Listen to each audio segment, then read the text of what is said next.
Hey kids, it's Old Man Shouting at Clouds, and now with others too. Chatting about the CFL is what they're going to do.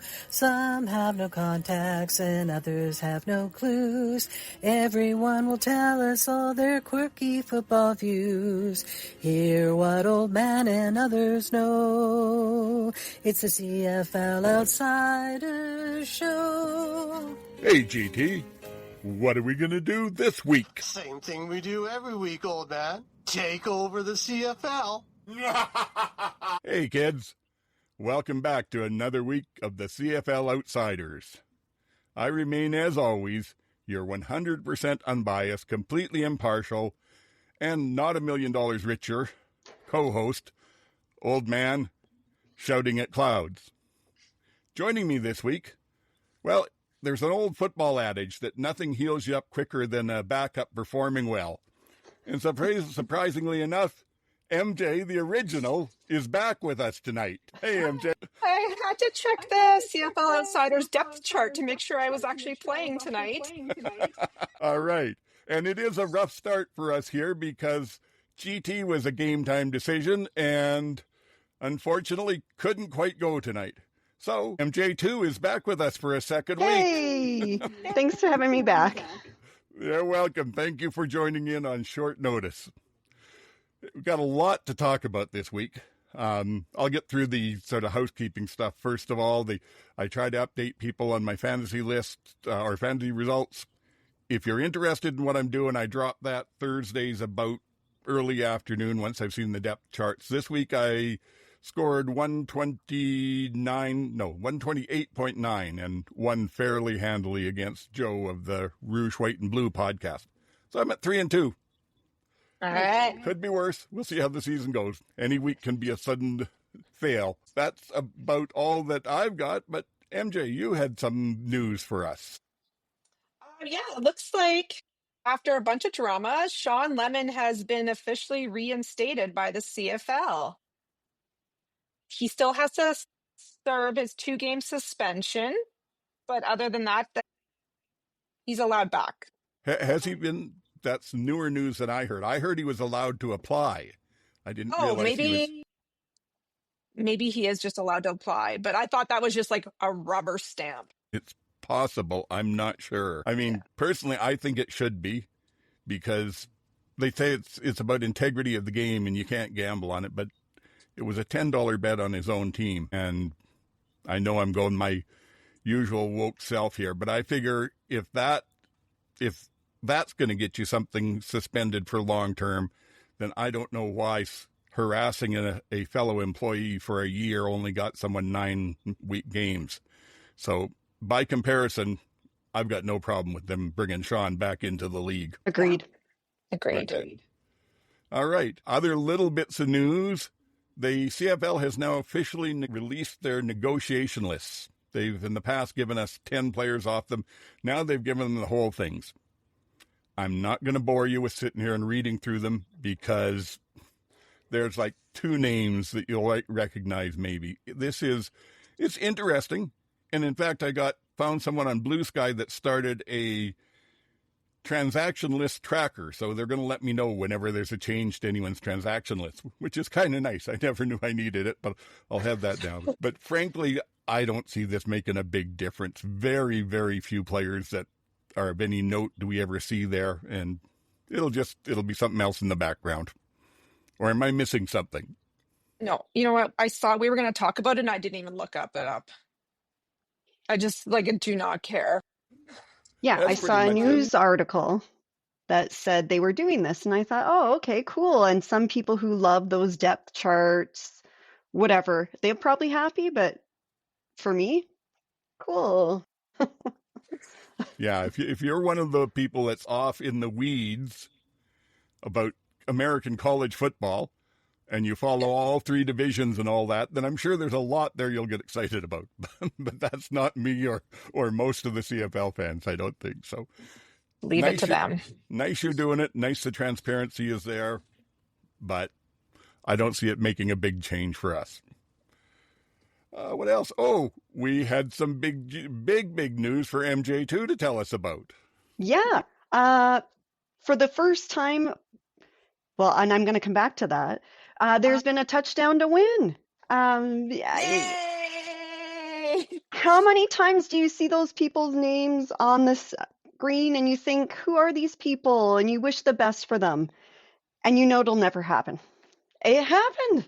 Apparently, though, there was also a winner in 1999. Gizmo Williams and Donnie Ashley both ran back in 1999 to do it for Gail Sinclair. So, Roy Lister, congratulations wherever you are. And I know, Megan, you had a note quickly about Wooden and getting in touch with Roy, the winner. He made a video congratulating him and then being like, hey, if you want to share some of your winnings, that'd be cool with me. Yeah. But that's exciting for the players too, to know that you've done something to win people that money.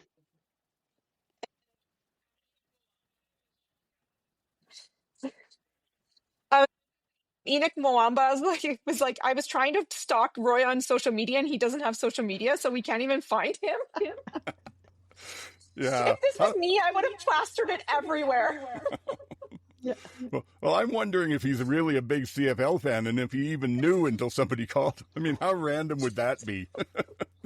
Just shops at Save On Foods and happened to randomly pick the right amount of products. Yeah. Yeah. Oh yeah, it's incredible.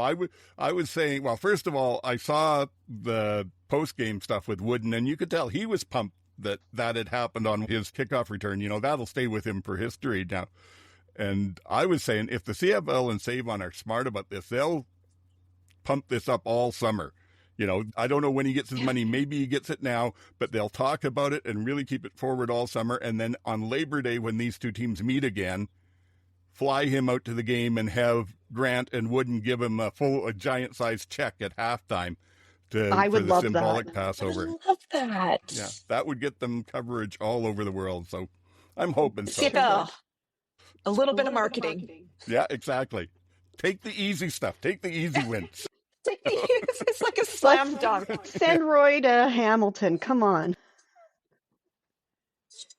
Let's see. Oh, on slightly less good news, also, unfortunately, the Ottawa Redblacks, besides losing the game this weekend, lost Devontae Dedmon, their returner. And there's no word on it yet, but having seen it, I think it's a season ender. They had to bring out the cart and take him off, and it looked like an ankle probably got rolled over, and I don't think it's a strain or anything. It's either a break or a tear in the knee somewhere, my guess, but I'm no doctor, but that's what I saw. So, yeah. So Khalil Pimpleton will be a very tired young man for the next while, I'm thinking, because they were using him for kickoff and full offense. Righty. Anything else on that? Okay, so MJ, you were going to talk about what the family's going on about. Family football talk for the week. Yeah, it's so nice my sister's here for family football talk. I'll just step back. Quickly, you should tell the story about our aunt. Oh, one of our favorite aunts, she was so excited to join Facebook because she was like, good, I'll be able to catch up with the girls and see more about their lives because I live far away. And she called my dad one day and complained because all we did was talk about football. There's a reason you're here. Well, maybe she learned some about football. Hopefully. You'll wear her down. Just like, we are family. So I just wanted to talk about Joanne Pollock becoming the chair of Football Canada. Big news. This is really exciting. For those who don't know, she was the Ottawa GM of the Rough Riders from 1989 to 1991, which when you think about the 80s and the early 90s, the fact that she was a GM is just incredible. The CFL finally has female officials. I looked at the first game was in 2019 and it was just for one game. And now they have three, they have two line judges, Sharon Airy and Georgina Paul, and Emily Clark is a side judge. And the first time I saw one of these women on the chain gang, I couldn't believe my eyes. I was so excited. Like, I'll tell a little story from when I was in high school in the late 90s. The CFL came to career day to my high school to show people that how to become a referee in the CFL. And I tried to sign up for it, and they wouldn't let me go attend it because I was a girl. Would not let me attend. That was like 1998. We didn't have a female official till 2019. There's a lot of women who watch football. There's lots of women who love football. I looked it up. The NFL, 46% of their fan base is female. Like, we're watching. So I honestly, good job for Joanne. I'm so excited to see what she does for Football Canada. We have an amazing women's flag football team on the national level. And everything we learned about football, we learned from our mom. It's true. On my baby book, baby's first CFL book, or baby's first CFL game. Yeah, it's a great step to see, and I agree with you. We need to see a lot more of this. We're starting to see some female coaches even, which is not a bad thing at all. There's no reason that a woman can't perform at the roles of like the ref and coaching and all the rest of that. The only reason that it's difficult to get them on the field is because of the physical difference in size and whatnot. That's just a natural. So you can't, once you get past 14, 15 years of age, you can't really do co-ed football. But there's no reason that women can't be involved in all the rest of this stuff. And I think it's great. And Sharon Airy, I think she moved over to U Sports. I'm not sure if she's still in the CFL this year, but I know that she was one of the first women to ever be the head referee in a U Sport game. I want to see that at a CFL game. Yes. Get the right people, make sure you're not doing it just as a token, get someone like that that's proven they can do it. And no reason not to, where we're at in the world.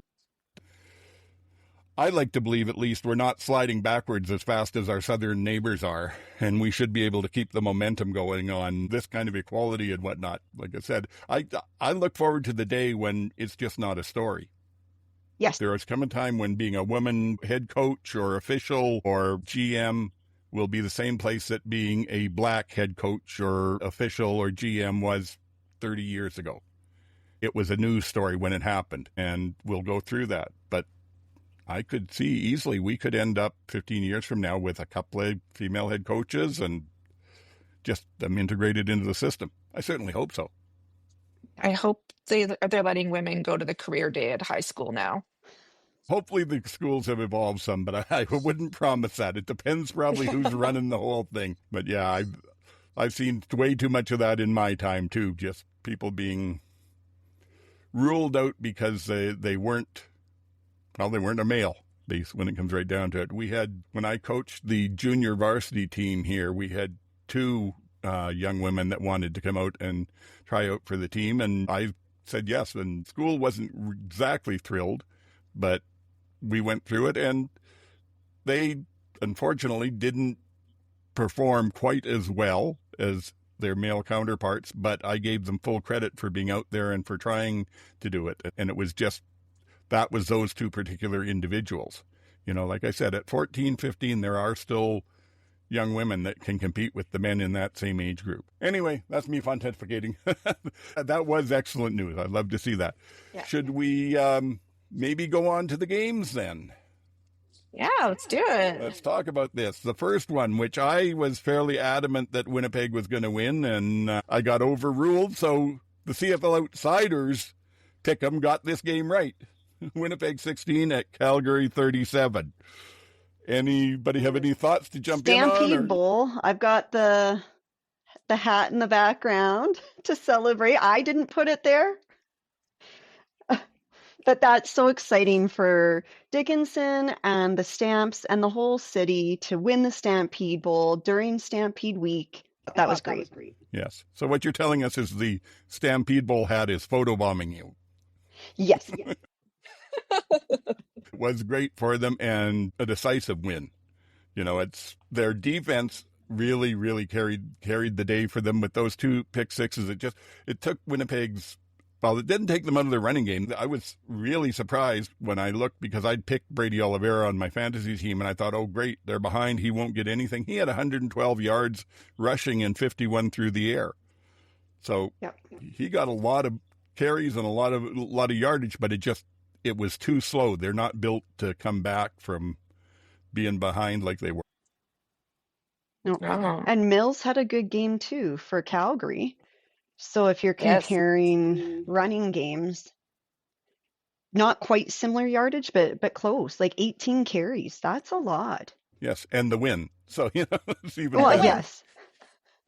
No, they were running the ball well. I thought their offense was playing fairly well, and they happened to get a game where they clicked. And the Bombers, I said last week, Zach had the previous week gone off for so many huge points and touchdowns and everything. And I said he has a game or two like that once a year. And he does. And he also has one like this once or twice a year. And I don't know what it was. He did not look at ease, didn't look like he was reading what the defenses were doing to him, just making, frankly, rookie-type mistakes. I have a note saying that at one point, the closest receiver available was Chris Strebler on the sideline. There was not a whole lot there. I wanted to mention a Damian Webb who came over from Ottawa to them this last year. And I was saying last year he was the second best halfback in the league. And I'm still impressed. They've moved him to safety now. He's not playing halfback. But the way he robbed that one curl and took it in for the 6 point, the pick six, that was a thing of timing and beauty. And I also got a kick out of it because I noticed right at the end when he was about 2 or 3 yards from the end zone, it looked like Collaros was going to catch him. But I've seen other quarterbacks do this, chasing down an interception. Oh, they just don't quite get there. Somehow they don't manage to make the hit. Oh, well. Somehow. Oh, well. Someone's probably yelling in his ear, "Don't you dare jump. Don't jump for it." Yeah. Yeah. Oh, wow. I'm surprised that, am I surprised that the Bombers didn't put Strebler in when it was just a complete blowout? Like, I had flashbacks to Grey Cup when Zach's hand needed stitches and they just left him in there. And Strebler played the game one and he looked good. Yes, he did. So I don't. But if you're not giving him reps in practice, maybe that's a decision O'Shea makes. And O'Shea is so loyal to his players. He makes some bad decisions like that. Yeah. It's interesting. I've seen him make decisions that he admits afterwards he shouldn't have done, and he knew it at the time, but he couldn't help himself. There was one last year where Nick Dembski caught a ball low off the turf, ended up getting tackled for a loss of 2 yards, and he was insisting he'd caught it, so O'Shea challenged it. And the replay showed he caught it, and instead of getting the ball back on the original line of scrimmage, it was now 2nd and 12. He said, I knew that would happen, but it didn't matter. We needed to prove that was a catch. That's kind of like Dave Dickinson having his temper tantrum meltdown. Oh, yeah, that too, during a win. Yeah. You're up by how many scores? You know you can't challenge it. Well, we were listening to the game, the last end of it in the car, I think. And I was like, what is going on? There was such a long pause in play. And it's like, it's Dave Dickinson still. Okay. Wanting to challenge an illegal contact, which we've known for 5 years isn't challengeable. And what annoyed me is the officials did tell him you can't challenge that and took his challenge away. So it cost him. But that's supposed to be a delay of game. He should have also lost 10 yards on that. I agree. I feel like there's some petty challenge flag throwing this year. Him, I don't understand there because a lot of them are desperation stuff, and he had no desperation. They, like you said, they were cruising with that, but I don't know. I was just going to say, have you seen a picture of the big belt buckle That's the that buckle. Vernon Adams I heard won? there was a buckle for MVP, but I haven't seen it. It looks so great. It's got Stampede Ball on it. And they took a picture of VA with full cowboy gear. with his cowboy boots have the number 3 on the side of the heel. Of course they do. And he's got his big belt buckle on. PR dream come true. Oh, yeah. Well, and VA deserves it. He is such a good part of this league. Honestly, I'm so happy. I found the whole Stampede Bowl thing a rather bit of nonsense for, a random trophy in the middle of the year. They're trying to get fans back, so I understand that. But to me, it was kind of a chuckle. And then I saw what they were giving away as the trophy, and that looked like that was put together by somebody 5 or 6 years old. I want a real bright, shiny trophy. No, and then when they carried it in, yes, but then when they carried it in, and the guy got the guy bringing it in, and he's in like a Stampeder outfit, but white gloves on. The white glove, come on now. I love it. Yes. I mean, do you touch the trophy? I don't know. Well, I know the Grey Cup, you're not supposed to touch it if you haven't won it. It's supposed to be bad luck to touch it if you haven't won it. But that trophy.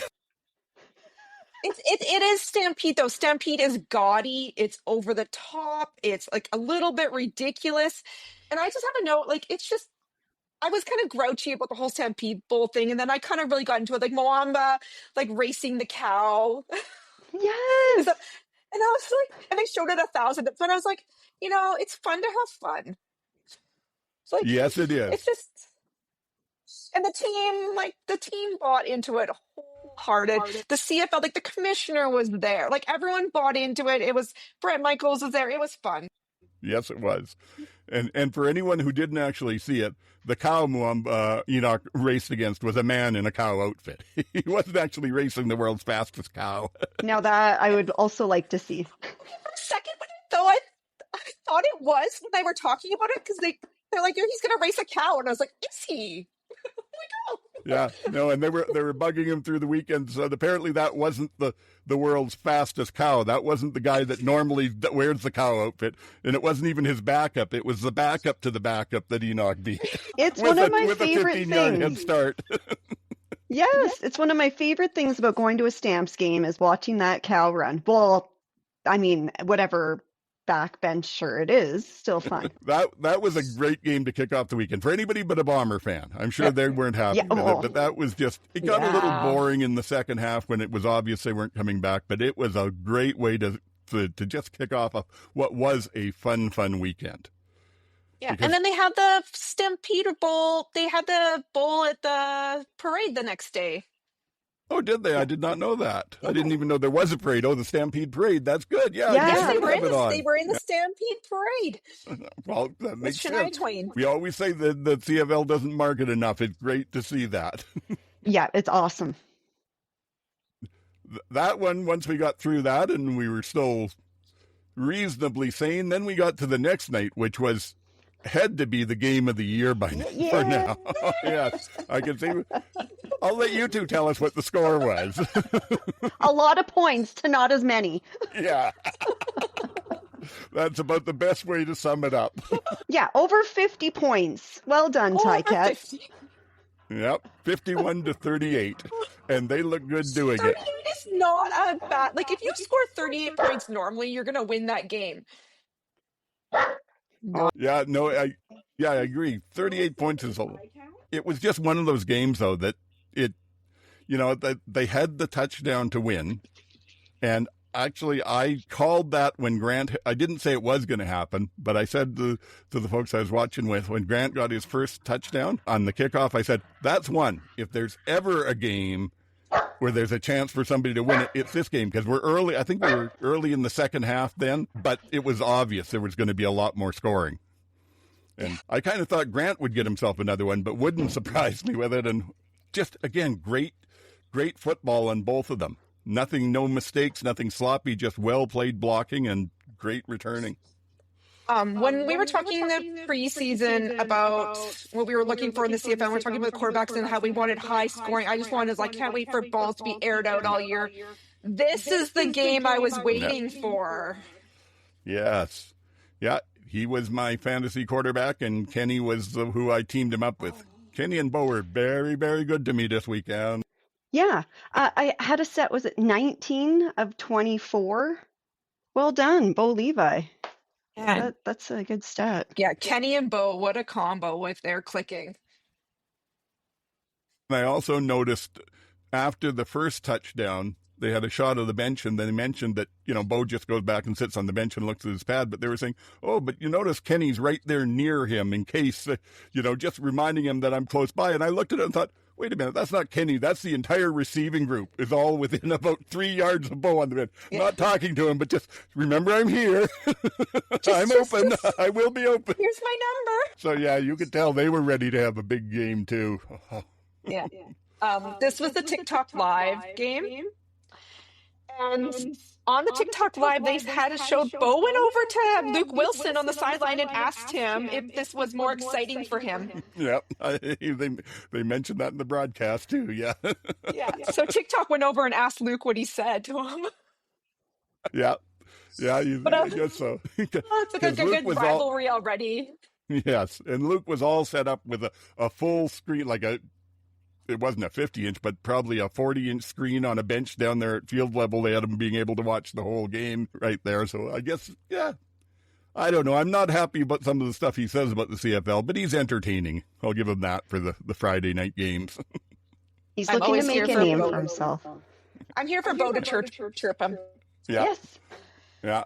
Yeah. And hey, another thing from the game, Bo's fastest quarterback to win 100 games. Yep. 143 games. Did he get this 40,000 yard passing? He got his 40,000 yards. Yeah, got that in as well.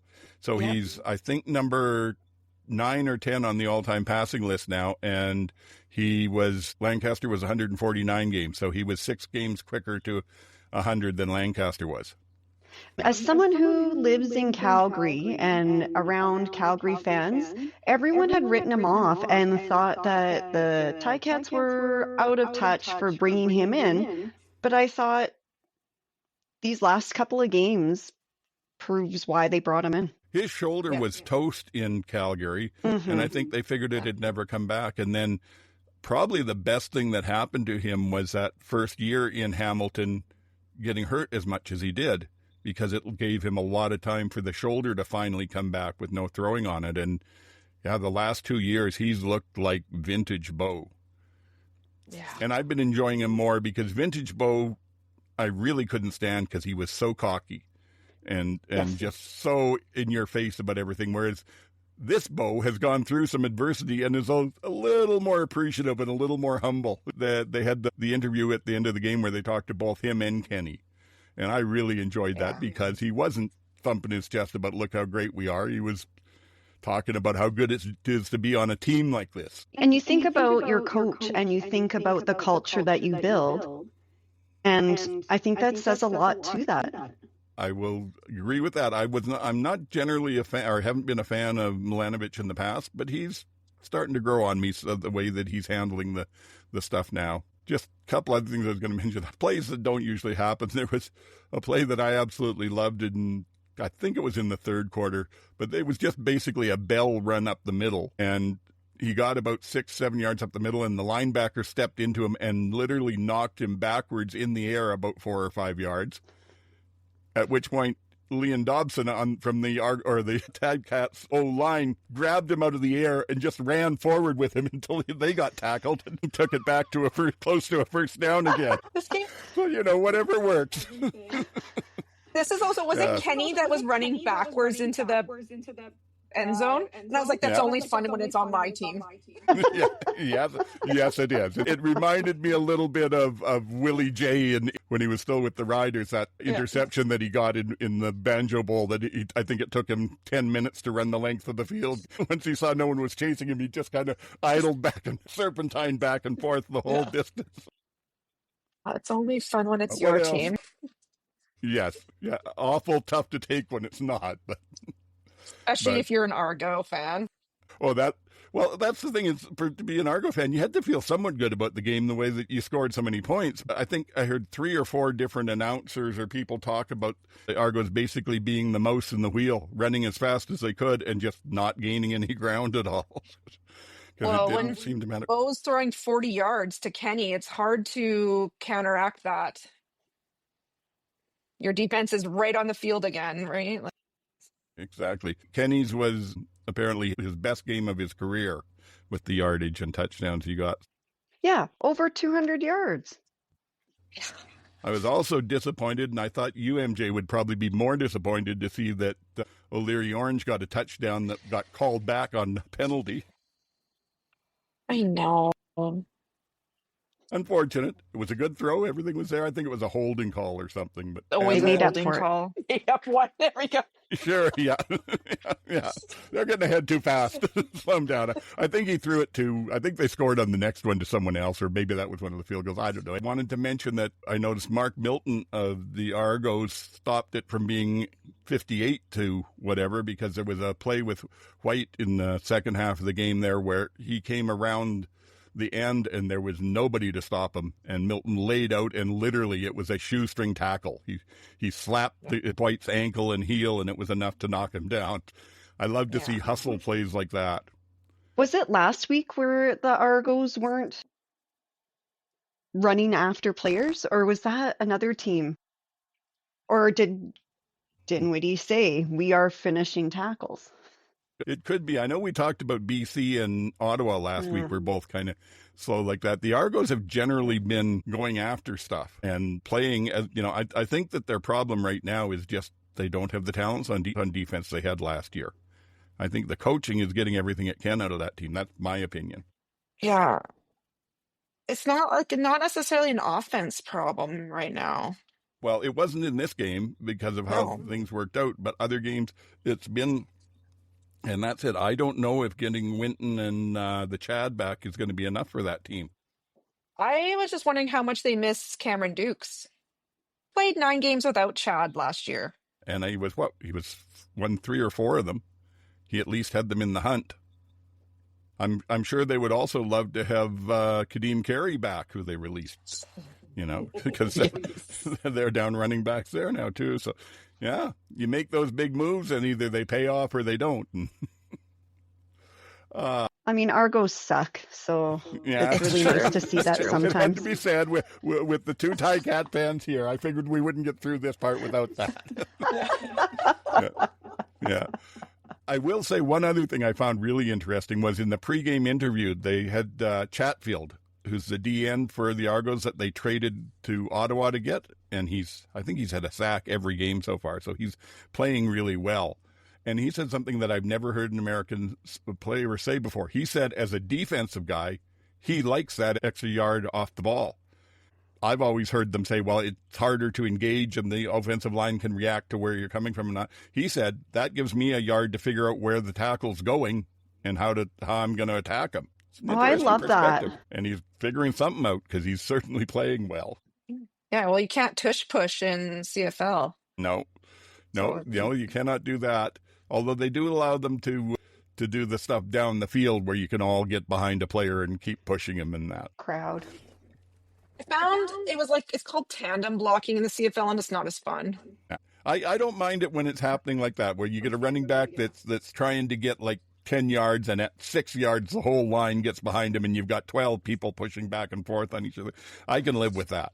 Yeah. I don't like the tush push though. So, and frankly, we don't need it up here. We've got probably at least, I'd say maybe 4 that are almost automatic on even like a yard and a half.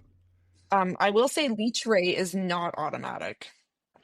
I didn't even write down his yardage because I looked and was unimpressed and I carried on. Yeah, I forgot. Did he get stopped in that game? He might have. And I mean, you can't say automatic because Tommy Stevens got stopped in the game last week. So these guys get stopped occasionally, but usually it's an art.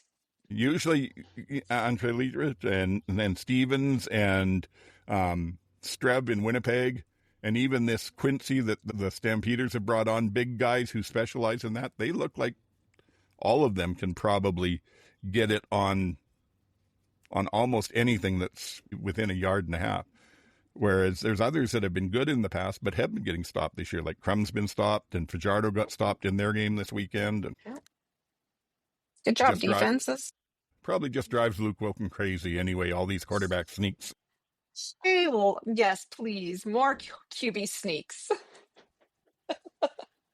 I didn't say it earlier, but I was actually thinking, I'm not sure if GT is out this week because of the bad head cold he said he had, or if he's just lost his voice from cheering on Thursday night. No, Thursday night. The Stamp game. The Stampede Bowl. Yeah, he probably he would be in his glory through that whole game. Well, something to cheer about finally. So, but we're back to the Hamilton game. We're just about done. Anything from either of you two to finish off here? My mother-in-law turned the TV at dinner to make sure I could watch the game. You've got a good football family going there. All righty.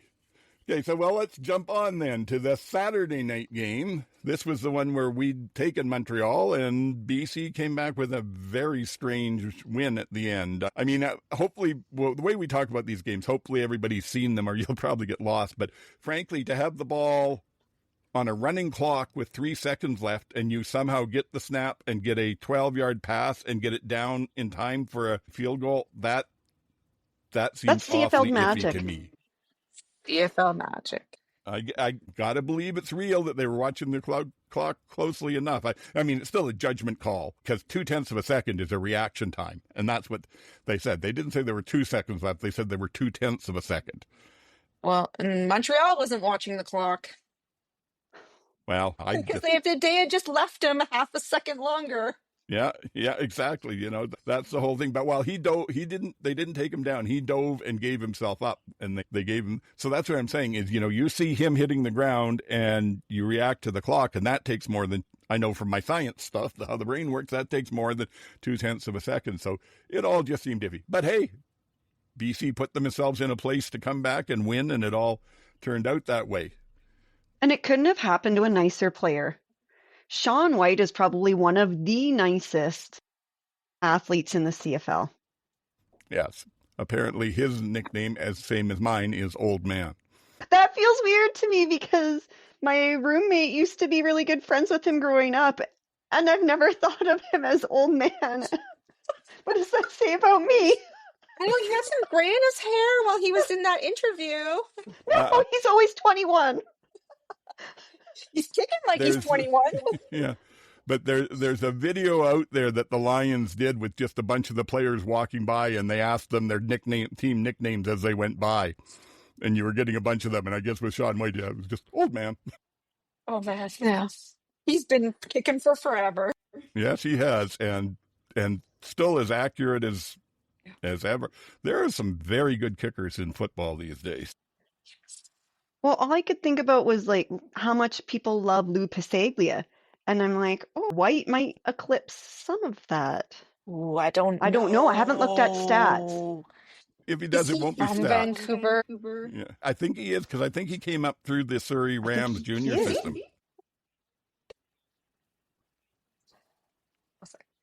I said our dad has a signed Lou Pasaglia hat, and it would take quite a lot to knock that hat down a level in his BC Lions shrine. Got to get him a Shawn White one now. Yeah. The thing with Pasaglia was he was a personality too, and he played until he was 98 or something.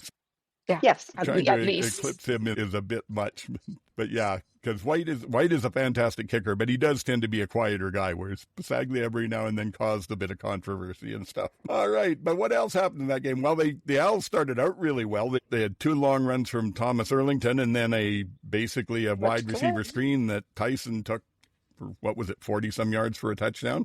And I kind of thought at that point, I thought at that point this game's going to be over, but it didn't keep playing out that way. BC defense figured out what Montreal was doing, kept themselves in it. Well, and I looked, and Rourke ran 43 yards that game. So what's going on there? To me, he looked like a competent CFL quarterback, but not the Rourke that everybody's been waiting for. He didn't look like 2022 Rourke for me. There's not taking any away from, not saying like he shouldn't be the QB1 or anything, but he's still got a ways to go, or there's just not enough around him to be able to let him work his magic. He still looks a little injured. And why is he doing short yardage? Why would you pay someone that much money and have him doing short yardage? Especially when your quarterback already knows the team so well. Like those should be easy decisions. Is Bryce not trusted to do short yardage?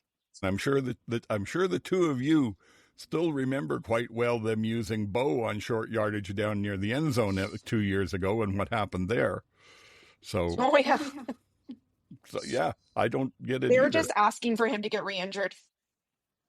Especially with something like an oblique, where I don't know. I do know that the score could have been probably a lot higher for Montreal, but because the BC DBs were getting beat quite a bit all evening, but they were grabbing on, and I think they took 3 or 4 longer PI calls.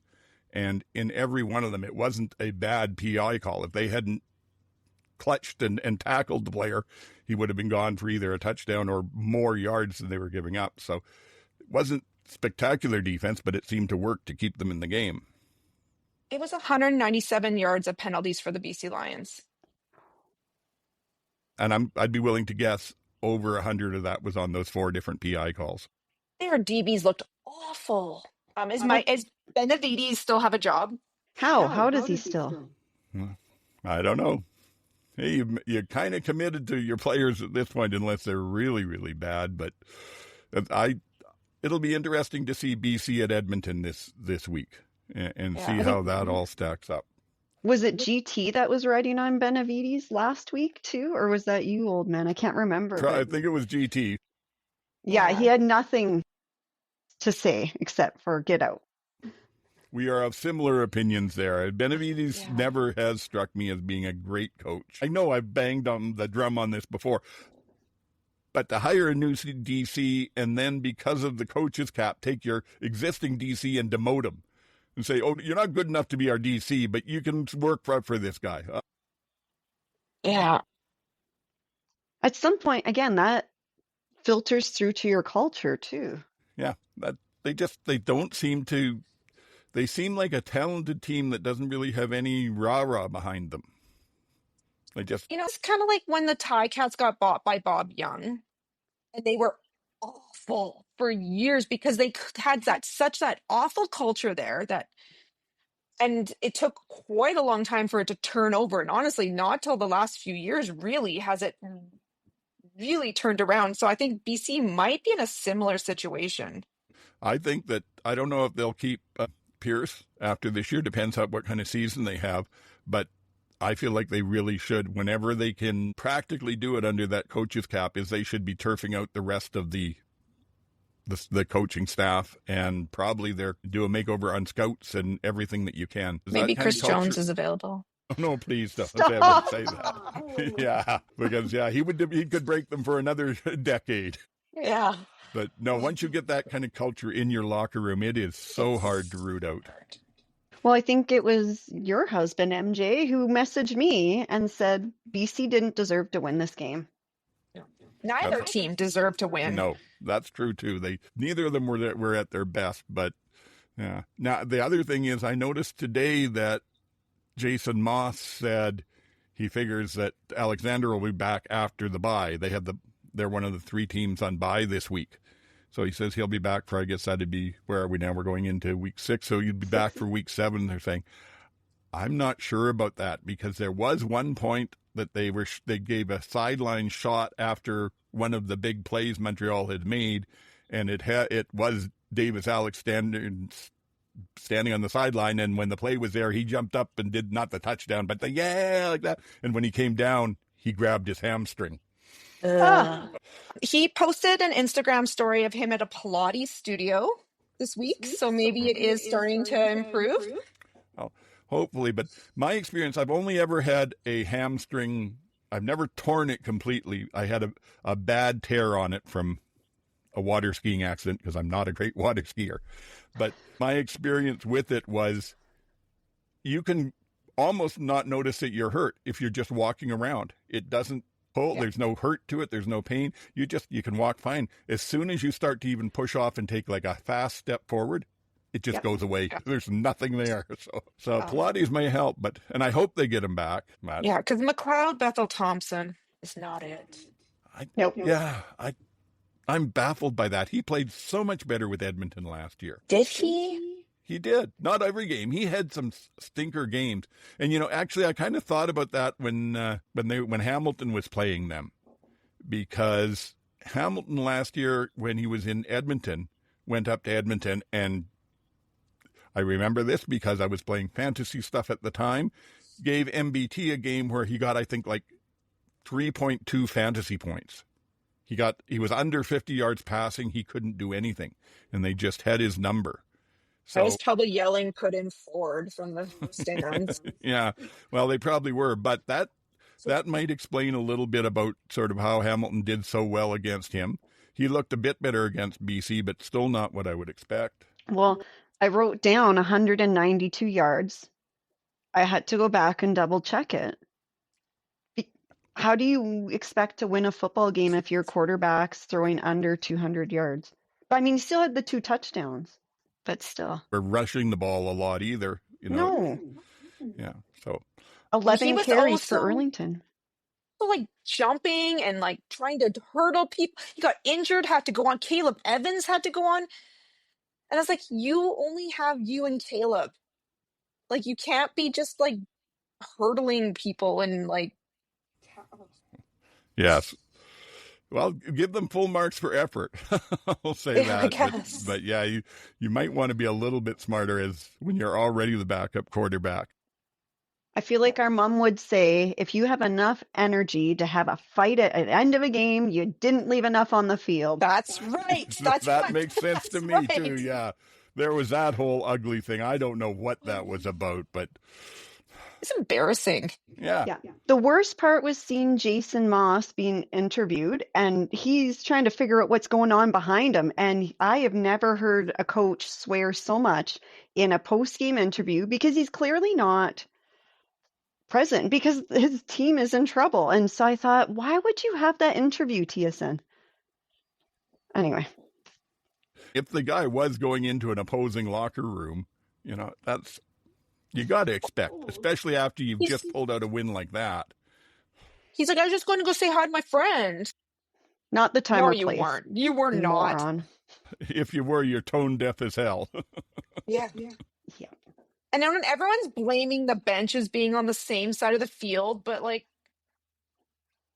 You know better. You know better, and you know what? Other leagues and teams seem to not have fist fights. Yeah. Like in soccer, you got to walk out the same tunnel. Yeah. No, you're right. It's an attitude of, do you play to the whistle or the echo of the whistle, as they sometimes say, which is sort of acceptable, or do you go afterwards? Whatever happened in that game, if you think you're making it any better by going and challenging someone in the other team's locker room. You have to think there's some suspensions coming. There better be. Because fines aren't going to cut it. Yeah, and I don't know how good a player this guy is. He was apparently a second-round NFL choice, but he's not playing there. And we may find BC may decide real quick that the juice isn't worth the squeeze on that one. How many penalties can you have? There's every once in a while when these guys comes up, like Marino's another one, who think they're like, it's like Friday Night Lights. And No. Yeah, like fighting has no place in football. Like there's the one sports where you can guarantee, things might get heated and there might be some shoving, but seeing that was really disappointed. Or I was disappointed.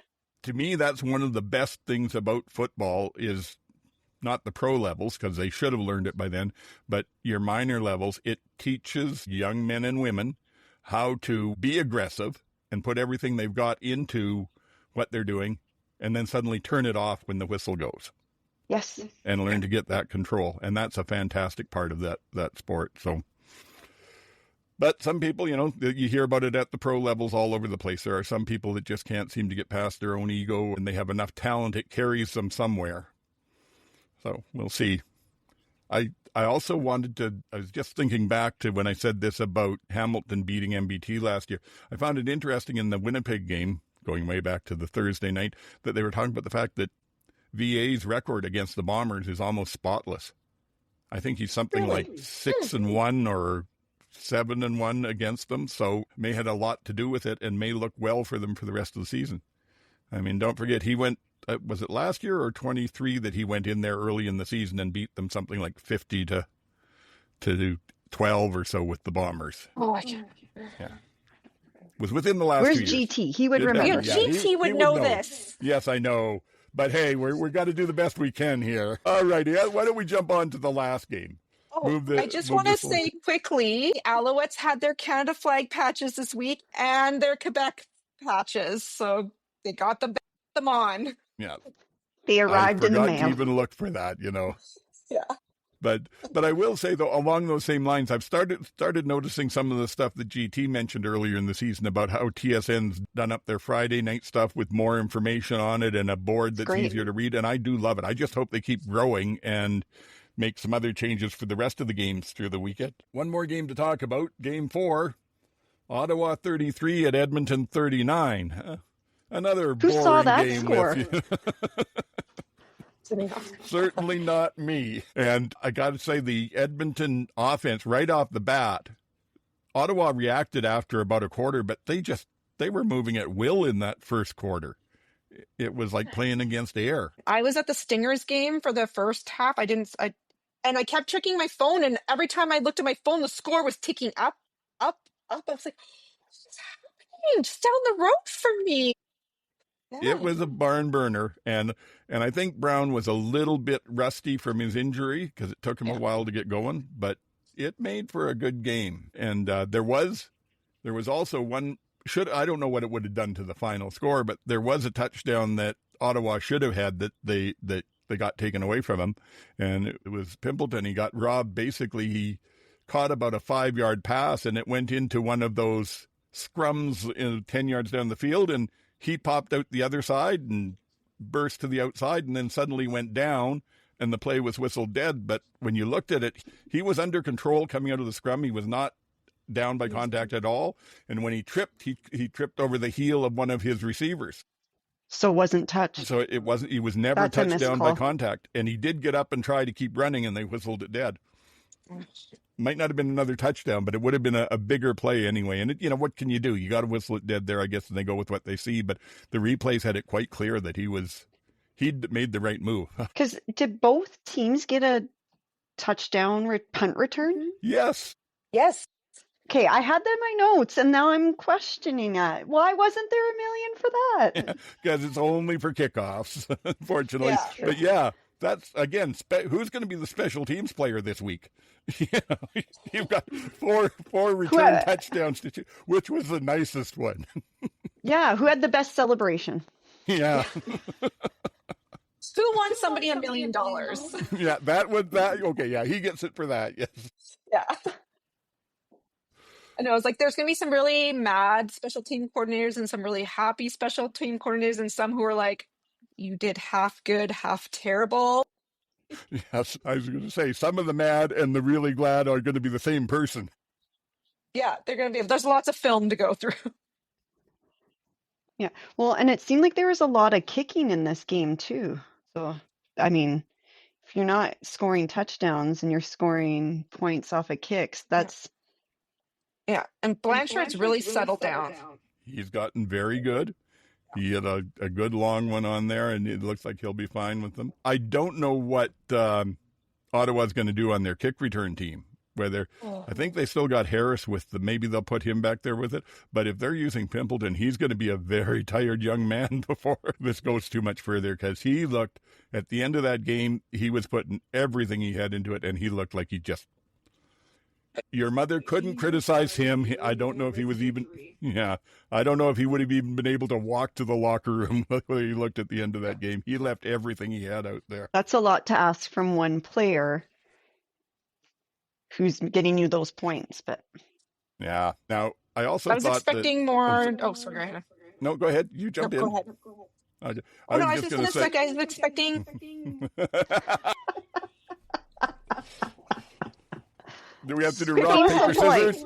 No, you go, MJ. I'm giving it to you. I was just going to say I was expecting more Gino Lewis drama.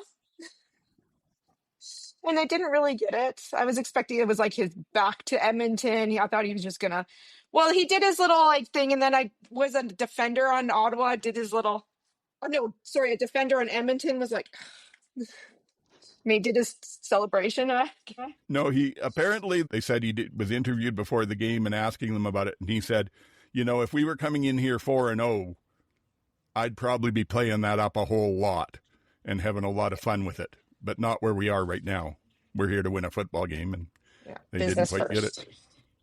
But they also, like I said, they looked out of sync to me all game, and they weren't getting the breaks that they could have. There was the one where they should have had a fumble recovery on the Edmonton 3-yard line, but the hit was called unnecessary roughness on the quarterback, and so Edmonton got the ball back and another 15 yards on top of it and managed to get out of the end zone there.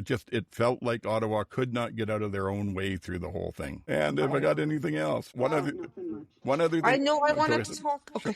No, jump. Go. I think the echo is making it a delay. Well, it'll be an interesting edit. We'll see how I make it all sound. Go ahead. As Ticats fans, we know about Tommy Condell, and when he signed with the Red Blacks, I was like, well, have fun with Tommy Condell. And it's kind of showing I don't think he's very innovative in his play calls. No. He does some stuff that's different from what other people do. Like if Addison was in there, he would have used him out of the running back 3 or 4 times during the game because he seems to be convinced that gives him some sort of an advantage, which I don't really get. But no, you don't see a lot of difference in his game plans. And if they work, they're great. And if they don't, then that's there. I was starting to say there that I think it was in the fourth quarter, there was a play that to me was absolutely perfect because you saw pure skill from 2 different players in it. And it was one where Trey got some pressure on him, started running around in the backfield and did the Trey kind of magic that he does, made 3 or 4 different people miss him, came across the corner. As soon as he hit the line of scrimmage and crossed it, Pickett closed from 10 yards out, and on Trey made a beautiful open field tackle that just stopped him dead in his tracks. So they didn't get the first down. Edmonton got a field goal out of it. But just to watch 2 players at the top of their game playing like that warms the cockles of my heart, as they say. Just that kind of talent in our league. Are we running down on all this stuff? Anything more? I just want to talk quickly about did you see Killam and Ford together after the game? And Ford, they gave a hug, and Ford, it just has this blank, angry face. No, I missed that. So there was a picture. So everyone's like, maybe it's just a second. But I was watching that post game and he looked so mad. And I'm wondering if it's because maybe they put Cody in. Are they not letting him roll out as much as he wants to? I don't know. That Sitting Cody in thing. Commonwealth. Yeah. Yeah, the Cody thing was rough. It was bizarre. I mean, LaPolice said at the halftime, you do that so that your backup at least gets a few reps and doesn't get too rusty. But when both times to do it, to say, I get if you're going to do it, you want to say, well, I'm doing it at this point in the game so all the quarterbacks know what's going on and nobody's confused. But like they said, with what Trey was the first one, I think he was 9 for 9 still at that point, and they absolutely dominated the full first quarter. They put Cody in for a series, and then that seemed to turn things around, and the offense got a lot more difficult for the Elks afterwards. Not enough to lose the game, but there's rookie coaches making some pretty wild decisions out there, and I think it just comes down to being rookie coaches. It's a big difference when you're supporting a team vision versus now you are the one that has the vision.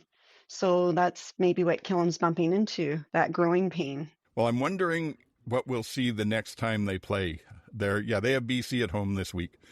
Will we see that again? Because part of it makes me wonder, they'd been struggling on offense a certain amount, maybe was in Killam and the OC there. Simic came over. I'm wondering if in their mind they were thinking, we may have to go to Cody before too much longer. So let's make sure he gets some game reps. And if they were thinking that, hopefully they will have put that out of their mind after this game. Trey certainly didn't look like he was going to set the world on fire, but he looked the best he has all season, and you're seeing what he can do when he's given a real opportunity. Yeah, he had made 15 out of 17. Yeah. That's probably one of the best percentages of any quarterback this weekend. Yeah. Well, yeah, just rough math on that. That's somewhere up around about 90%. Yep. High 80s. And sure, only 15 passes, but with the way they had the running game going. Oh. That's how you want both coming together. Yeah, we didn't even Trey mention that. had like flashbacks of the last few years when people he just got jerked around by coaches. Yeah. Could be that, yeah. Yeesh. Yes. But I was going to say that we didn't mention, in case anybody didn't see the game, Rankin got 2 long touchdowns for them on a screen pass and then just a beautiful run that they were playing a run blitz where they had everybody but the safety up to the line, and he went through it and was gone, and nobody was going to touch him. Nice. Yeah, he's such a dynamic player. It's nice to see him get going. And when you look up Elks News, he's the one whose name is on all the headlines for that game. Well, he should. And that's pretty much what the week was. Like I said, we ended up as the CFL Outsiders, went a 3-1 on Pick'em, missed the Montreal loss, but got the others right, thanks to some people who were smarter than me. But now we've got to do the week 7 predictions, and it's a short week because we've got 3 teams on bye this week. We have, who all's on there? I should be able to tell this by looking at my list there. Montreal's not on there, Toronto's not on there, and Winnipeg, yes, you're right. Oh, my God. Winnipeg. So Winnipeg's had 2 byes in the first 6 weeks of the season because they were on bye the first week. That's right. Yeah. Because you're going to be feeling that later in the season. Yes. That would be the what the fans were complaining about. Because, again, I heard Suter on one of the first games talking about the fans were complaining about how bad they got screwed by the schedule. And they asked O'Shea about it, and his response was, schedule's perfect. Schedule's always perfect. Nothing to worry about. And I do like that attitude. I do too. It is what it is. We got to work with it. All righty. So these games coming up this week, we've got the newly resurgent Stampeders coming into Saskatchewan. And if GT had been on here tonight, I'm pretty sure that MJ, you'd be making the deciding vote because you can make a case for both the Stamps and the Riders coming out in this one. And I'm going to make the case for the Riders, and I'm sure he'd say that for the Stamps. So I do think that just being at home, and one of the things that really helped the Stamps on that game was they got very good play from their line, and VA didn't get a lot of pressures. Saskatchewan is a little better at that, and what I have seen about him in the past is he's magic when he gets out there and gets running around and does all the stuff that he does, sort of a little bit like what Trey does. But if he starts getting hit once or twice in that, it seems to slow him down.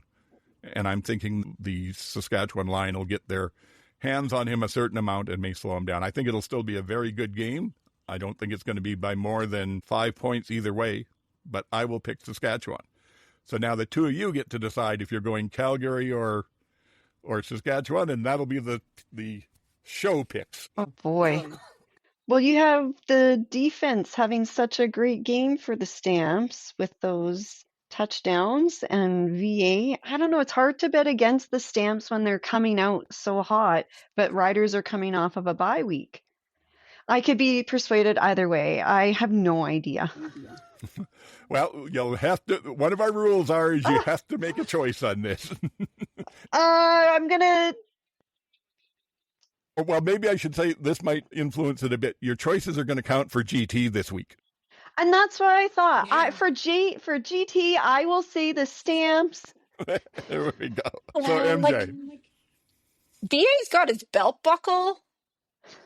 They're coming off that Stampede Bowl high. They made Winnipeg look silly.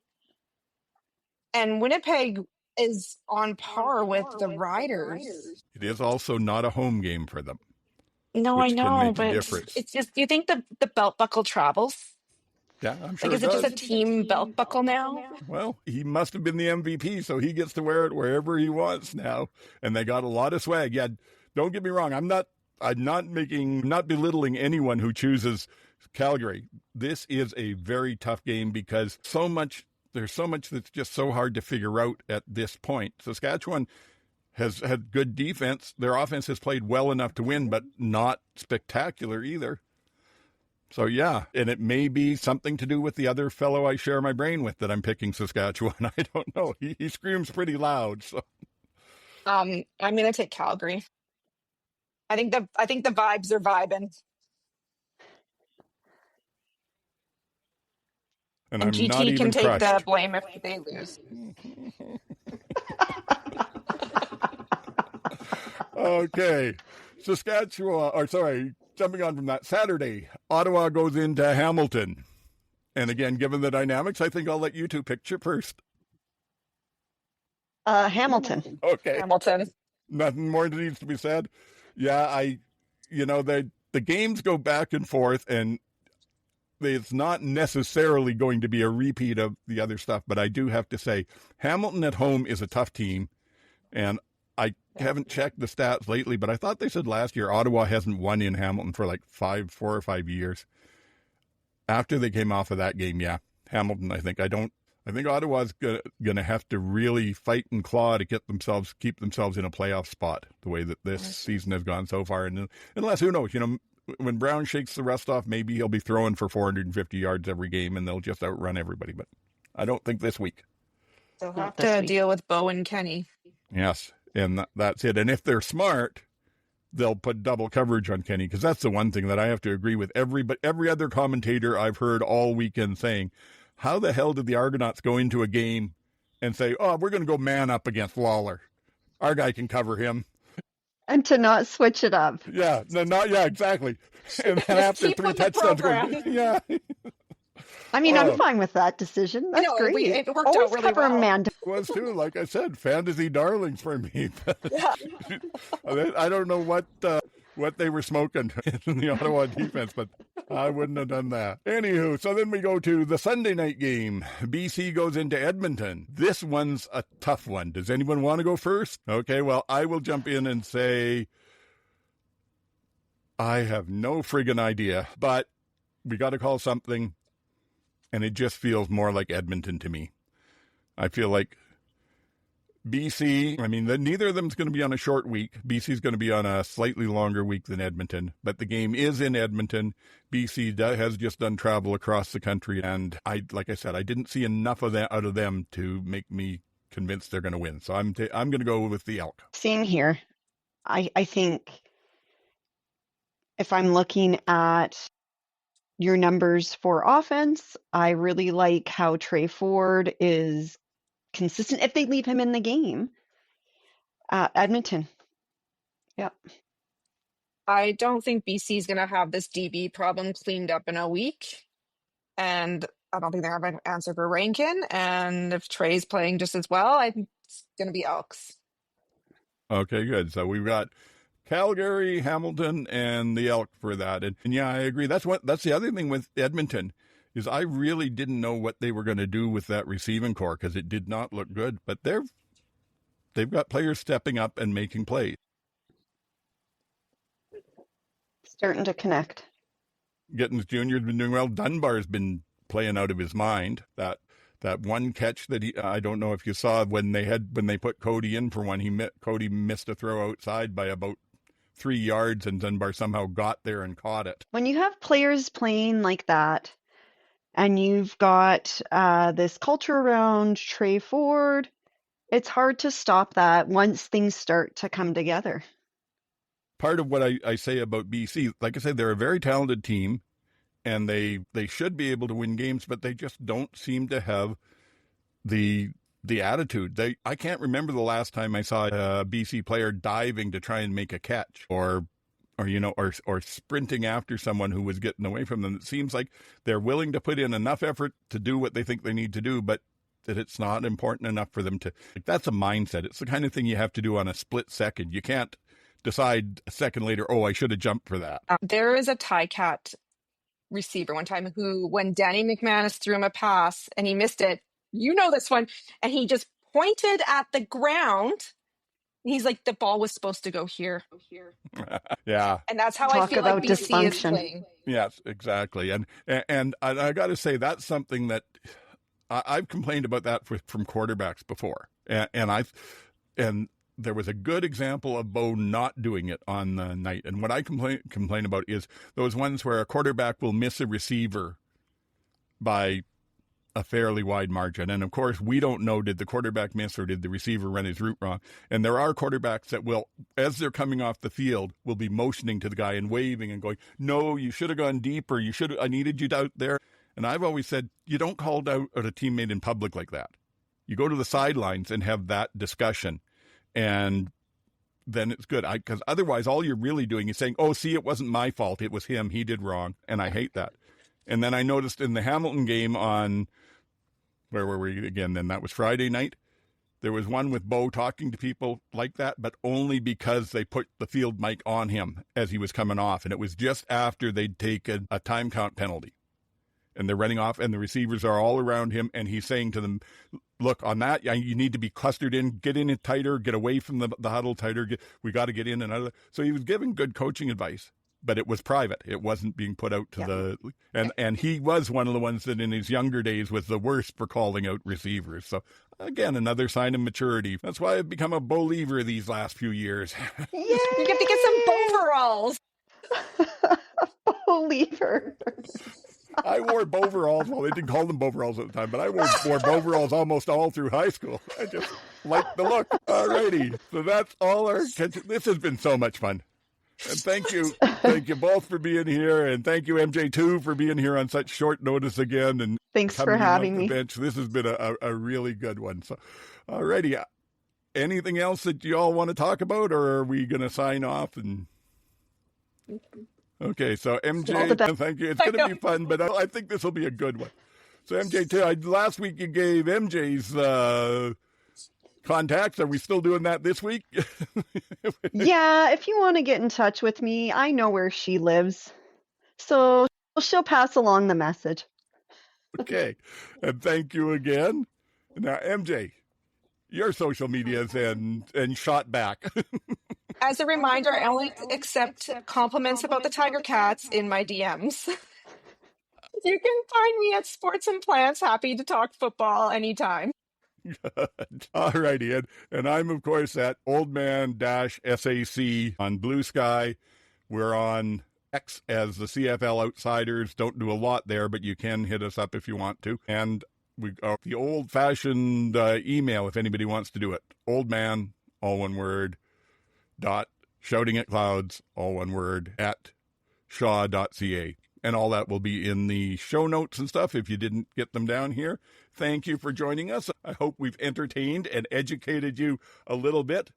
And so for MJ and MJ2, this is Old Man until next week saying, get the hell off my lawn.